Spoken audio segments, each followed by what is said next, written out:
Some landscapes don't just grow crops, they grow silence. They grow fear. In the middle of Indiana corn country, the rows close in by midsummer, tall as cathedral walls, the sound of the world swallowed whole in a sea of green. For generations, those fields promise life, food, family, futures tied to the soil.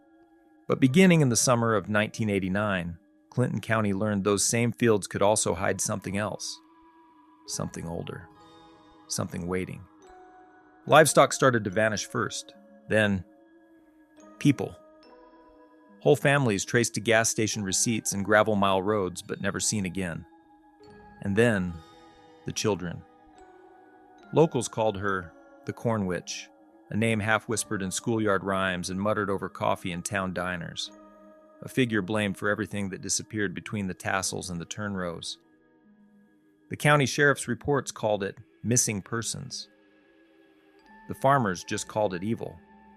This story begins like all good horror does, with ordinary people taking an ordinary road trip, a husband and wife on their way to a wedding, passing through a place most folks never notice. But in Clinton County, there are rules the outsiders don't know. Rules like, don't go into the corn after sundown, because she might be there, waiting. They didn't know the rules, and because of that, they came face to face with what still waits in those fields. This is a story about folklore that bleeds into fact, about small towns that carry legends like scars, and about what happens when you discover the monster in the storybook is real. Welcome to Dust and Echoes. My name is James Cawley. Each week I tell you an original story, ones pulled from the deep places where memory, rumor, and nightmare overlap. Lean close to the fire, listen to the corn rattle in the wind, and remember, when the tassels shake and the daylight's torn, the corn witch waits inside the rows of corn. Tonight, I call this story The Corn Witch. I dedicate this episode to my stepfather, Timo. Keep riding tall on the other side. Until our paths cross again, I'll be thinking of you. By the summer of 1989, the cats were going first, then the chickens and the ducklings, then a whole pen of feeder pigs from Mr. Garvin's property along County Road 500 West. Folks blamed the coyotes at first. The county even offered $10 an ear, which brought the coyote hunters with rifles and spotlights in their pickups. But even after the last known coyote in the county was chased down in July, the strange animal thefts continued until everything changed the next year. In July of 1990, the first person vanished when the corn tassels stood high. This was a time of year when the fields became green cathedrals stretching across the landscape, and the pollen shed drifted like sulfur dust onto porches and truck hoods. But then, more missing people. By the summer of 91, the missing persons reports outnumbered livestock calls in Clinton County. A family of 3 from Indianapolis were last seen passing through on their way to visit family in Idaho. Family members called the sheriff and they traced the last credit card purchase to a gas station in Lebanon, Indiana, but there were never any more credit card charges down the road. The police started to patrol the county roads, thinking they might have a serial killer or drifter stalking the community. They had other strange disappearances, one after another, such as Eddie Rappert, a feed and seed delivery man from Frankfurt, driving a straight truck carrying bags stamped with Pioneer and DeKalb. He left Circleville at noon and never checked in at Pickard. His dispatcher figured he'd stopped to eat, but Eddie was never seen again. Vic and Andrea Klein, newlyweds from Kankakee, Illinois, headed toward Indianapolis for a long weekend. His mother called the state police when they missed dinner Friday. Their Chevette didn't show up on any lot or tow yard. Ramon Ray Louise was just 19, a college kid hitching a ride east to Purdue to attend a campus tour. Last seen buying a sports drink from a clerk at the Shell in Lebanon, telling her he'd be crossing the county before she'd seen him thumbing a ride headed out towards State Road 28. When the kids started going missing, the press started to cover the story. That was when the locals knew they had a real problem. 3 children vanished into the corn in the last days of summer. Tessa Arnold was outside her dad's shop playing on a bike when she disappeared. Chuck Nestor was playing on his swing set in the backyard the last time his aunt saw him. And Jessie Peters was last seen riding her bike from her friend's house one evening, just 3/4 a mile from her home. They all were next to a cornfield, but there was one boy that escaped being taken, and his story would rattle the entire community and spark a legend that would never die. Jimmy Goodwin was known as a good, honest boy who came from a prominent farming family. He came running out of the field into his grandfather's shop yard, shirt stuck to his back with sweat, eyes wide with panic, and he had a large scratch mark raked down his left arm. His words were disjointed, and his mind was a blur of confusion and fear. He didn't stop looking over his shoulder as he ran. He found his grandfather in the machine shed, greasing an old combine's axle. The boy burst into tears as he blurted it out. "There was a scary woman out in the corn," he stuttered. "She said she talked to Mama and I was supposed to help her find her lost kittens. But I think she was a witch. And when I wouldn't go in the corn, she reached out with a long arm and tried to grab me." His grandfather's eyes were full of concern. "A woman's out in our corn?" his grandfather said. But he already had a hand on the boy's shoulder, squeezing too tight. He then noticed the boy's deep scratched and bleeding arm as the boy held it out. The grandfather's face went pale. "Yes, she tried to grab me. See, she's out in the East Acre," Jimmy said, sobbing. "She smiled. Her teeth were broken and yellow." The grandfather stepped into the doorway where he looked, eyes still sharp for his age, and listened. Heat lay heavy on the yard. Crickets filled the silence. Nothing but a jungle of corn in every direction he could see. A sight that he grew up with, that he loved and lived in. But now his skin began to crawl, as he knew what the boy told him was true. This boy had never lied his whole life, and never would. He knew that to be the truth. The old man felt something move under that quiet. He first grabbed his shotgun, and then thinking of all the missing people around here, he went to the house and phoned the sheriff. Deputies followed Jimmy to where he was attacked in the field. The dog handler let the hound sniff Jimmy's shirt. The dogs bayed at the edge, then went mute at the first row and wouldn't push in. They'd gone into burned-out houses before. They'd chased bad men across creeks and into junkyards and into these same fields. But this time, they lay down at the row edge and whined. The dogs would not enter the corn. The deputies went in themselves. Flashlights were needed even at midday because of the darkness deep within the tall corn. Under the canopy, the dirt ran black and cool, littered with fallen leaves and tassels. You could hear your own breath, the wind in the stalks, and the squeak of the corn. And that was all. They found tracks inside the corn, footprints made by bare feet, embedded in the soft soil. The deputies followed the tracks until the rows ended at State Road 28, where tar ran soft at the edges and heat shimmered. The prints broke apart into gravel and vanished into the asphalt of the road. That fall, the schools repeated what the mothers had already said. Stay out of the corn. Don't trust anyone you don't know. Don't travel anywhere alone. The coon hunters kept to timber and creek bottoms far away. The coyote boys stopped their midnight runs. Everyone was staying far away from the cornfields. Not even farmhands adjusting irrigation drips dared enter the fields at night during those years. As children do, the local kids made a rhyme for it. Because that's exactly what kids do when they are scared. When the tassels shake and the daylight's torn. The corn witch waits inside the rows of corn. She'll smile with broken teeth and yellow grin, and if you're not careful, she'll pull you in. Never to be seen again. They whispered it on school buses, chanted it under blankets at sleepovers.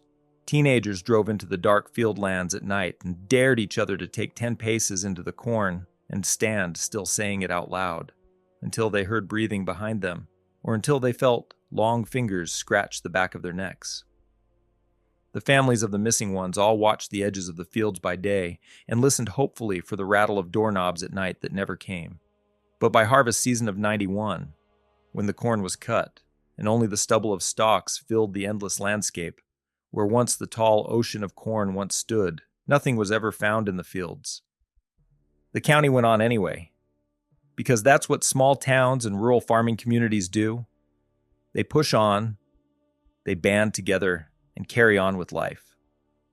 But just before the harvest season of that next year, the entire world would know about the Corn Witch.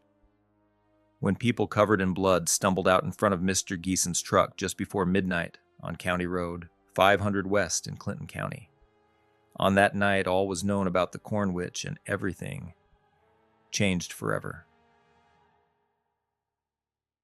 The shell on the north edge of Lebanon was the last reliable stop before the corn took over. After that, it was narrow blacktop and fields that seemed to go on forever. Jensen McBride stood with a forearm on the Chevy roof while the pump clicked and the heat baked through his shirt. He was 40, 6'5", and heavy in a way people still called big, to be polite. 340 now. The weight didn't hide the old build. Shoulders that used to matter on Saturdays, legs that still looked like they could move a pile. He'd been a lineman at IU when Garrett was his roommate and best man in waiting. Now he sold cars in Lafayette and told stories that started with back when more than he liked. Inside the car, Susan had the MapQuest printouts folded open on her knees. The corners were wrinkled where coffee had dried. 38. 2 years younger than Jensen, a cheerleader once and still sharp at the edges. They'd married on tuition and hope and stayed that way. No kids, not for lack of trying. Lately she felt time tilting. She'd be 39 in October. After that, 40. And the light at this time of year. A late August light with a first thin cool threading through heat felt like it was telling the truth about seasons. If we don't get moving, we'll miss the photos. Garrett will pout. Jensen hung the nozzle, screwed the cap. Garrett's been pouting since '96. He'll live. They rolled south out of town and then west, cutting off toward the grid. The landscape flattened and widened, and then went narrow again as the corn stood up on both sides, tassels browned and rattling, a month or so before combines and grain carts and augers. The air had that sweet, grassy edge to it from shed and silk, and every time the wind pushed, the fields moved in long, low waves like a green ocean. Jensen flicked his old Zippo in the cup holder. Susan watched power poles pass at a clean mile apart and counted without meaning to.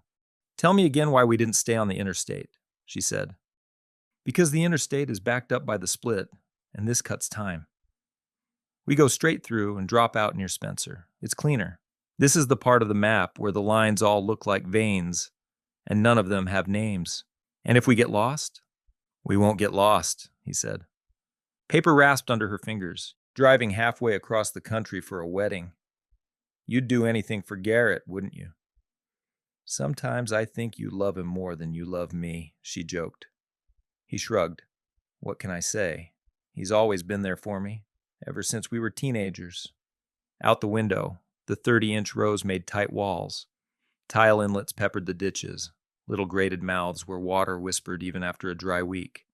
They didn't see a car for 10 minutes, then 15. A single farmhouse roof floated in the distance, half swallowed by the corn. Susan rolled her window down halfway. The sound came in like surf, then settled. "Feels like being underwater," she said. "Like if you screamed, no one would hear it." Jensen didn't answer. He kept hunting mailboxes and road numbers, counting down to a turn he'd circled on the printout. They found something else first. An old farm truck sat canted at a bad angle on the gravel shoulder. The right rear tire was folded under, shredded sidewall. The truck pointed slightly into the ditch like it had slid there. A woman's thin legs stuck out from beneath the frame. Her dress hem brushed gravel. "Stop," Susan said. Jensen's foot lifted and then eased back. He let them roll on. "Somebody local'll help." She slapped his bicep. "What happened to my big, strong man with values?" He exhaled like it cost him, checked the mirror, and braked hard enough to dust the road. He backed the Chevy until they were behind the truck, hazard lights ticking. By the time he climbed out, the woman had wriggled free. She was small and bent, skin the color of paper with old stains. Her dress had been white once. Her hair was a tangle of gray ropes. She came around the fender with a limp that looked practiced. "I didn't think anybody from out of town would stop," she said. Her voice was flat and dry as split cornstalk. "We're headed to a wedding in Bloomington," Jensen said. "Saw you needed a hand." Her eyes slid past him to the Chevy. Susan lifted a hand in a polite little wave. The woman didn't wave back. Her face stayed emptied out. "Got any kids in that car?" she asked. "Just us." She nodded once, like that answered something. Then she eased herself up into the cab and stared straight ahead, hands silent on the wheel. Jensen set the jack, cranked the truck up, spun lug nuts free. He'd done this 1,000 times under the fluorescent hum of the dealership's service bay. The tire came off, the spare went on, the flat got heaved into the truck bed. Bags of fertilizer slumped along the rails, familiar brands and numbers, enough to dress a big garden or a small field edge. He rapped the door. "You're good to roll." She didn't blink. "Ma'am?" From the Chevy, he heard Susan's door hinge squeal. The sound seemed to tug at something in the old woman. Her eyes turned to him like a doll's head on a string. The corners of her mouth pulled up slow, careful, until it made something you might call a smile if you'd never seen one. "One more kindness," she said. "Unload those bags for me. My garden can't wait. Farmhand's under the weather." "We're short on time," Jensen said, rubbing the back of his neck. Susan stepped up with her best small-town manners. "I'm Susan." The woman glanced at the offered hand, but didn't take it. The smile flattened. "Follow me," she said, and turned the key. The old straight six coughed and caught. She pulled back into the lane without checking the mirror. Jensen watched her tailgate. "This is stupid," he said. "We should go." "Look at her," Susan said. "She's alone. It's one chore. Then we go." He swore under his breath, but slid behind the wheel and followed. They turned onto a 2-track lane cut between a thin line of cottonwoods and a wall of corn, ruts sunk deep from tractors and grain trucks. In places they were a couple of feet down, the high center ridge like a spine. If he dropped an axle into the wrong groove, they'd sit like a beached thing until a farmer dragged them out with a chain.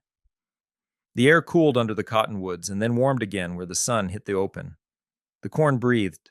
They threaded forward slow. The roofline showed first, a point of gray above the rows. Then the house shouldered up out of the field. 2 stories from the 1920s or 30s, wood silvered and curling. Porch slouched like a tired back.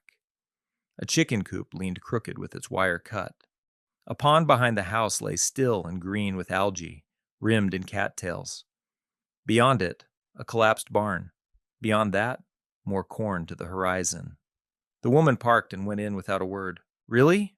I'm telling you, this lady is off her rocker or something. She just abandons us after dragging us down a crappy dirt road for miles," Jensen said, shaking his head. "And you're the one on my case for taking too long at the gas pump and missing pictures." Susan shrugged. "I guess my heart is just too big. She probably just had to use the bathroom really bad." He rolled his eyes. "Stay in the car. I'll unload these fast, and we'll get the hell out of here." He could see what had to be the garden around the corner of the house. He hauled the first sack around the side. In late August, the beds should have been throwing tomatoes and peppers and late beans. Here there were only a few yellowed vines, a row of weeds, and bare spots like something had been clawed up and taken. He dropped the sack and turned for another, and saw her, at the top of the porch steps, knife in her hand. For a second his brain put it in the wrong drawer. She wanted him to slit the bags. Then the drawer slammed shut. She went down the steps slow and careful, eyes on the Chevy where Susan sat with the map spread. Then she ran. "Susan!" he shouted, his voice ripped raw. "Window up!" Susan looked up to see the old woman not just moving fast, but sprinting towards her with the knife. Her eyes were wide and her lips peeled back, revealing broken, gnarled teeth. She didn't have time to scream. She just reacted to Jensen's yell. The Chevy had a window crank, a lever that needed to be spun manually to roll the window up. She dropped the map and frantically began cranking, as the woman closed the space between them. The old woman's scream came across the yard shredded and high like something broken in her throat. She hit the door with her free hand and drove the knife at the gap. Steel flashed, The blade punched through the narrowing slit and chopped air an inch from Susan's face. The glass pinched the blade. The woman yanked and freed it with a metal shriek. Her eyes dropped to the lock peg still standing. A slow joy moved through her face. "Lock it!" Jensen yelled, already sprinting, already knowing he was late. Susan slammed the peg down as the handle jerked. The latch clacked. The woman moved to the rear door. Susan lunged over the seat, slamming pegs one after another. The handle rattled, then stopped. "Put it down!" Jensen bellowed. He snatched the truck jack from the bed and raised it like a bat. "Put the knife down!" The woman's hair hung in ropes. Blood streaked her palm where she'd slipped, smeared red across the glass in a fan. She looked at him, and something like delight touched her lips. She dropped the knife to the Chevy's front tire and stabbed. Air ripped out in a rush. Hiss. She drifted 2 steps and stabbed the rear. Hiss. Then she was moving, fast as a feral thing, across the yard and into the corn. The field swallowed her with a dry whisper. The sun was dropping, and that first thin cool was coming into the heat. The light went the color of old bruise. Jensen stood there shaking with the jack over his head, chest heaving, and felt the country pull tight around them. The lane out was long. The corn was closer than it looked, and the house behind them had a door that stood cracked open like a mouth. Susan opened the passenger door and ran to Jensen, not taking her eyes from where the old crazy woman ran into the dark wall of corn. "What the hell? What are we going to do? She is insane." Jensen still had the jack in his fist. His forearm burned from holding it. Adrenaline had drained away and left the weight, so he leaned it against the porch railing. "She's out in the corn, just watching us." "I know it." "She's not just watching." Jensen's voice came low. "She staged all of this. The truck on the shoulder, the flat. Led us back here. She's planning on us walking that road. This is a trap." "So we're just going to walk into it then?" Susan snapped. "Take a mile-long stroll between corn walls with a knife-crazy maniac that knows every inch of it, waiting to jump out and ambush us? I don't want to walk down that road either. But it's getting dark, and we have to do something quick. Let's see if she has a phone or something in there."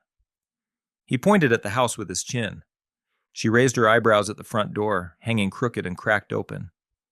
What if her plan was this? Leave it open like bait so we walk right in, and she shuts the world behind us?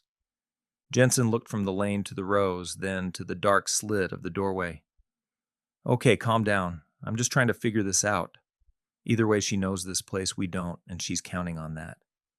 If we walk, she jumps out at us in the rows, and we will have to fight. If we just stand here, she'll just wait until it gets dark, and then we'll have to go inside, or down the road anyway. Inside, at least, we can defend ourselves. Block a door or something until morning if we can't find a phone." "That's not a plan." "That's the plot to a crappy drive-in horror movie." He shrugged, keeping his eyes on the darkening corn. He could feel her watching them from inside that darkness. Susan's throat worked. But she knew he was right, and they were limited on options. The front door was already more than halfway open, and he could see into the yellow-tinted gloom inside. He pressed the edge with his forearm, and it swung a little farther. Slow. Creaking. There was dirty, dust-covered stuff everywhere. Old blankets hid who knows what, and furniture stacked. Piles of papers and old garbage bags. He wondered if she actually lived in here. You'd have to be crazy to live like this. Air rolled out thick and hot as they crossed the threshold. Ammonia, mildew, the sweet sour of rot and garbage. It stuck to the back of the tongue. Susan lifted the crook of her arm to her mouth and gagged softly. "I know. This is bad. We can't be in here long. Stay close, and let's just see if there is a phone or something."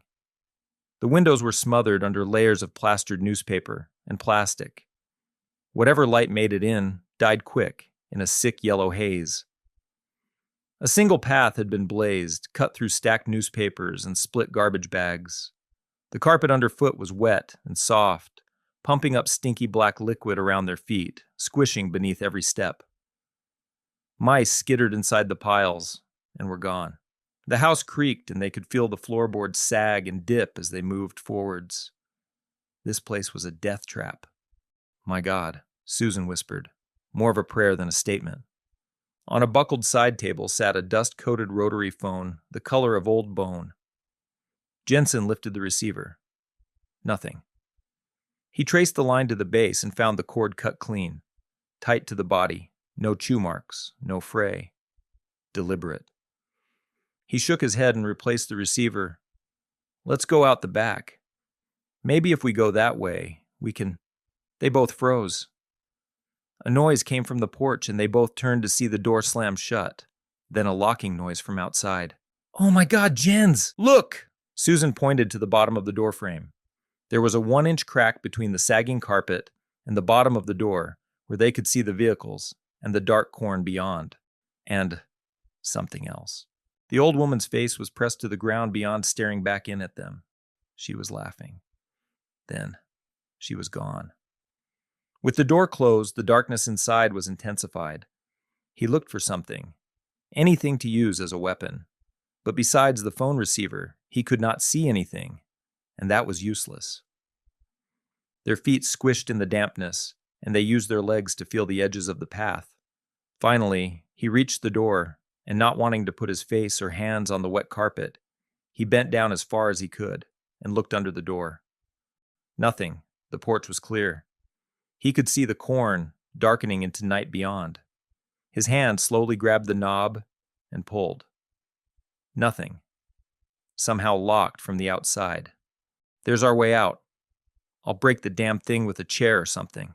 He pointed past the mounds of garbage to the newspaper and plastic-covered window at the other side of the room. He tried to find a way to step and realized they'd have to climb all this clutter if there was any chance of making it across the room. Susan bent down and lifted one of the wet blankets covering what looked like a table. What the hell is this? She said, bending down. He bent and pulled out his lighter and flicked it on. It was a tunnel of sorts, carved under the mountain of garbage inside this room. Just then, a sound came from deep within that dark tunnel, paper dragging on paper. Clanks, slow, intentional. Then stillness. Susan's fingers latched his sleeve. She's in there. Susan dropped the damp cloth and they backed away. The noises were still coming towards them. Swish, clank, swish, clank. Closer and closer. They backed away from the tunnel in the dark. Something was going to come out of it. And they were scared. The garbage path took them to the other side of the room, where they had not yet gone. From here, he could see the back door was not an option. Piles of old appliances and tables and more garbage blocked any movement out the back of the house. It led them to a small hallway. At the end of it, what looked like a basement door sat swollen in its frame. It wasn't open, but since the path led there, it was the only other way out. The smell gathered heavier here, iron and sweet rot layered over ammonia until it burned the eyes. Susan shook her head, panic skittering up her voice. No, not there. Please, I can't. Clank! Swish! Clank! The noises grew louder. Then they saw a hand slowly lift the wet, rotted blanket from inside the tunnel. It was her hand, and in the darkness they could see the shine of her dark eyes, and she was smiling at them. Go! Jens pulled her backwards as they heard the knife scrape on the floor and running behind them, bare feet squishing on the swampy carpet. He put his hand on the knob. It was cold with condensation, slick, like a jar pulled from a cellar fridge. He braced his shoulder and pulled. The wood scraped the jam with a long, wet groan and then gave. The crack widened, and the draft came stronger, rolling over them. The stairs showed as a steep throat in the darkness. He did not see a switch or pull for a light. Even if there was, he was sure the power was cut in here long ago. Old wooden stairs descended into the darkness. The smell was like nothing Jensen had ever encountered before in his life. Unbreathable, thick, foul air as if it came from another world, a world of fermented death. No, please. I can't breathe, Susan said. Her eyes watered. I just can't. Behind them, the old woman with the knife appeared at the end of the short hallway and stopped. Her head tilted and she screamed. The sound was not sharp and shrill like before. This time, it was deep. rough, evil. That was all it took. Jensen pulled Susan inside onto the first wooden step, and he slammed the door just as he heard the knife impact it, stabbing the old rotten door. Then as they stood there in the stench-filled darkness, complete and total darkness, they heard it. She was pushing something over the wet carpet. A dresser or chair impacted the other side of the door. Jensen grabbed the knob and pushed. It didn't budge. She had trapped them down here in the darkness. She knew they would be funneled in here like mice in her trap. They instantly both realized something. She had done this before. The old wooden step moaned under their weight, but held. He slid his palm along the wall to find balance through damp plaster. He was shaking, but lifted the lighter, and it clicked once, and a small flame trembled to life. Weak, orange, barely pushing back the heavy black of the darkness. He slowly turned and looked down the old stairs into the abyss below. They didn't think they could live long in the air down here. They would have to find a way out. He slowly stepped down, seeing only the next two stairs in front of him in the lighter's glow. Susan pressed her hand to his belt and followed blind, breathing in tiny sips through her sleeve. The air was heavy, damp, hot, sour. He took the last few steps down, and his boot struck the cluttered dirt floor. The flame quivered. For a moment it seemed the light wouldn't reach. And then it did. Jensen froze. Bones. A scatter across the dirt floor like a child had dropped a box of chalk. Long bones white as driftwood. A ribcage pulled apart. Bits of cloth clung to them. Shirts, dresses, jeans with knees blown out. A sneaker still laced, and among it all, small skulls. His stomach turned. He bent over and vomited onto the dirt. Not from the ammonia that burned his sinuses, not from the piss and feces that caked the floor in patches, but because he knew the stories. He remembered the articles he read during slow days at the dealership. Oh my God, he choked. The news. The missing. It's them. This has to be them. The lighter shook in his hand. The small skulls glimmered back at him in the orange light, a child's teeth still crooked, a lock of hair matted to one. Susan gasped, her body clamping against his, her nails biting into his shirt. The flame wavered.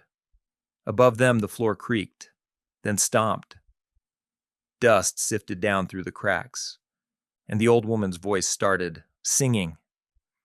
High, cracked, giddy. Din din time for my babies.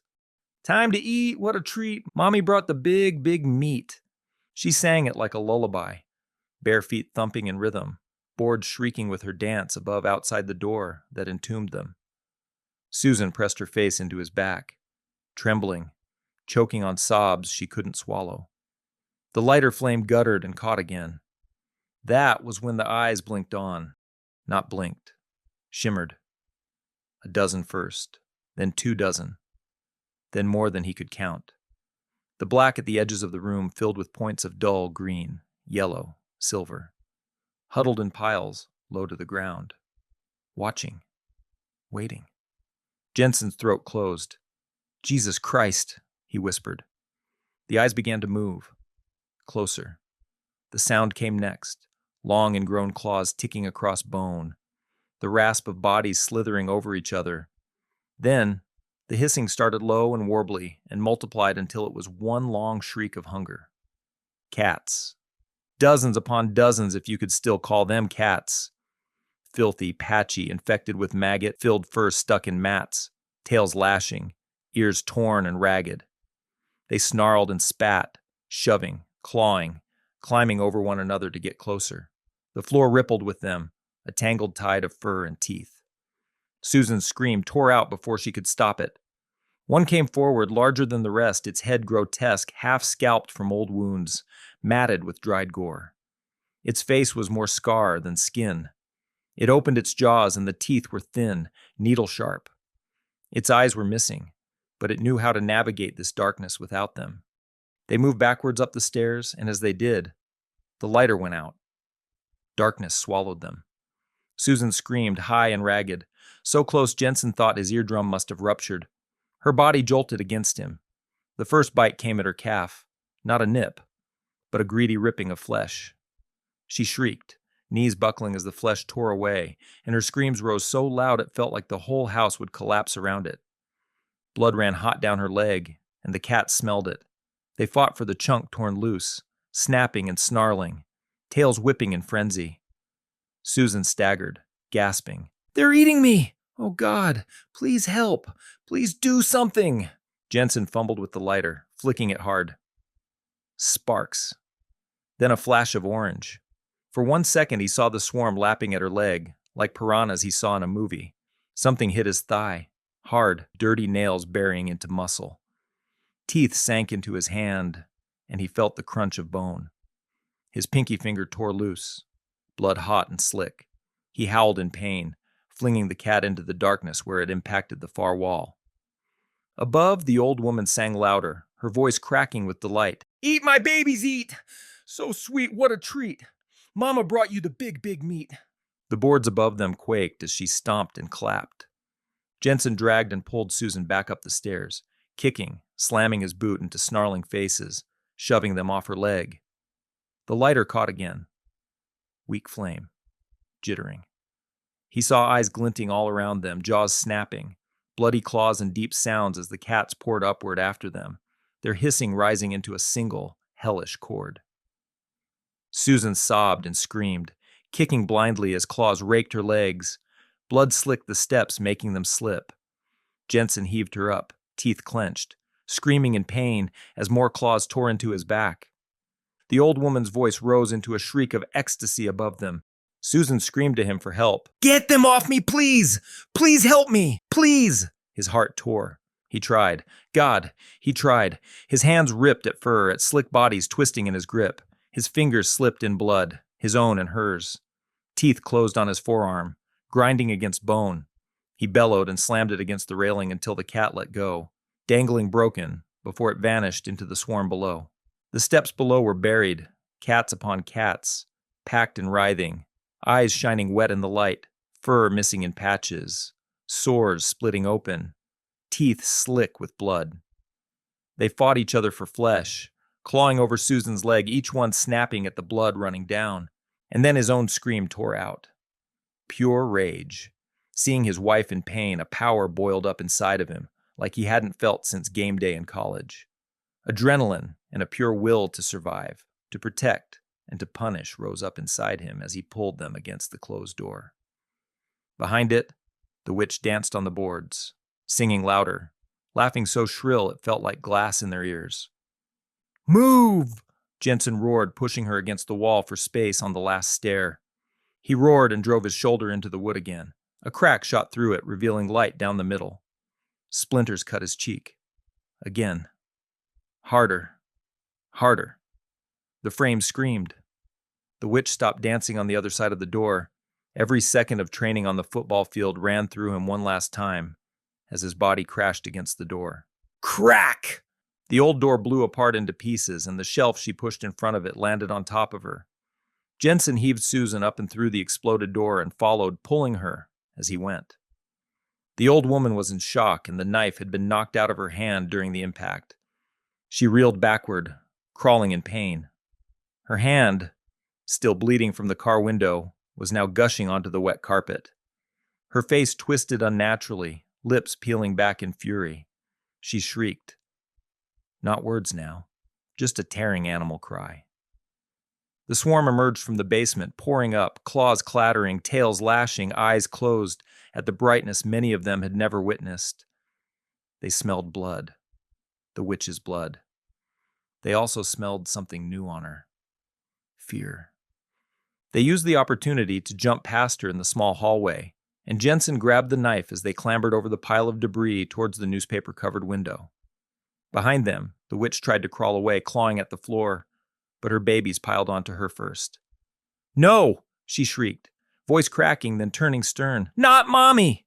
Jensen glanced back as they managed to make it to the window. The witch was reaching out towards them with fear in her eyes as her babies began to feed. They swarmed her, Her scream went high, then broke, then went wet. Hands scrabbled, nails peeling back, reaching as her face disappeared under a heaving tide of fur and claws. Her voice gurgled, choked, then was gone. Jensen used a wooden chair and the old window broke easily, and quickly lifted and pushed Susan through. Jensen followed out into the night. The air hit cold. Their wounds stung and blood oozed from everywhere, but they ran. Susan sobbed uncontrollably as they stumbled down the rutted road. Her legs were slick, blood soaking through her stockings, her hands shaking so hard they couldn't close. Behind them, the house echoed with the sound of animals feeding. They staggered down the rutted track, neither spoke. Not running anymore, they just moved forward, step after brutal step. At the end of the lane, the county road stretched black under the stars. No traffic. No sound but the crickets and wind through the ocean of corn surrounding them. Then, headlights. Far off at first, a dull glow on the horizon. Then closer, growing until the beams cut across them, swallowing them in white. Susan was too weak to stand and laid on the blacktop with one arm raised, her face a mask of pain and exhaustion. Jensen stood, arms wide, waving them back and forth. A farm truck rattled up, brakes squealing as it slowed. The driver leaned out, a farmer, his face slack with shock. Christ almighty. Jensen collapsed on his knees, silently thanking God and sobbing. The farmer got out truck idling, boots crunching asphalt and gravel towards them. His eyes darted from their torn clothes to the blood, the dirt, the gashes. Jensen got one arm under Susan, and the farmer helped carry her and get her into the cab of his truck. The seat vinyl squeaked under their soaked clothes. The stink filled it fast. Iron, piss, sweat, ammonia that clung to them from the house. The truck roared forward, engine whining, gravel spitting behind. Susan curled against Jensen, shaking uncontrollably, her face pressed into his chest. He held her, his own hands trembling so bad he could barely keep her still. As they passed the road leading back toward the old house, his guts liquefied. She was there, standing in the darkness at the edge of the road, just inside the corn, covered in blood, surrounded by cats, smiling and waving. Within an hour of the farmer dropping them off at the emergency room, Clinton County deputies were already navigating police cruisers through the rutted dirt lane with spotlights blazing. They approached the dark farmhouse with guns drawn and flashlights uncovering the dark secrets held within the witch's house. Inside, they found the narrow path, the wet carpet, the shattered door, just as Jensen reported, and the blood and filth on the floor outside of it. And down in the basement, they found the remains. A crime scene that would forever put the county on the map. 12 confirmed individuals, the coroner would say later, adults and children, some decades old, some so fresh the cartilage not consumed had not fully dried. Years later, DNA would confirm the individuals as what would become known as the witch's dozen. The irrigation retaining pond out back was dredged, and it gave up 3 cars, frames pulled from green algae, upholstery rotten, license plates still legible. But the deputies found no sign of the old woman. There was no body. No trace of Amelia Hutchins, the old woman who owned the house that the world named the Corn Witch. But they followed the claw marks from the basement and into the corn, prints that followed one set of barefoot human footprints out into the darkness of the rows. Deputies and volunteers armed with shotguns and deer rifles, eager for vengeance and to end the tension that boiled in the community. They searched for weeks and even harvested many fields early in pursuit of the witch. Some say she died in some remote place. Others say the cats chased her down and consumed her. Others refuse to believe the story, claiming a tale crafted by outsiders for fame, glory, or a political distraction, as it was an election year. But locals all knew the strange, quiet woman that lived down that lane as Amelia Hutchins. But after that night, she was never seen or heard from again. These days, even many years later in Clinton County, farmers still lock their doors at dusk. Mothers still tell their children not to wander the fields alone. Hunters still bypass the county, looking for game in other places. And the children, well, they still sing the rhyme and dare each other to enter into the corn at night. When the tassels shake and the daylight's torn, the corn witch waits inside the rows of corn. She'll smile with broken teeth and yellow grin, and if you're not careful, she'll pull you in. Never, ever to be seen again. They still chant the same thing at sleepovers, still whisper it on the school bus, and teenagers to this day still pull over cars and dare each other to walk into the rows at night. The only change is now they say this: if you stand alone in the fields, with eyes closed and arms outstretched wide, after you say the rhyme, you can still hear her breathing, wet and ragged.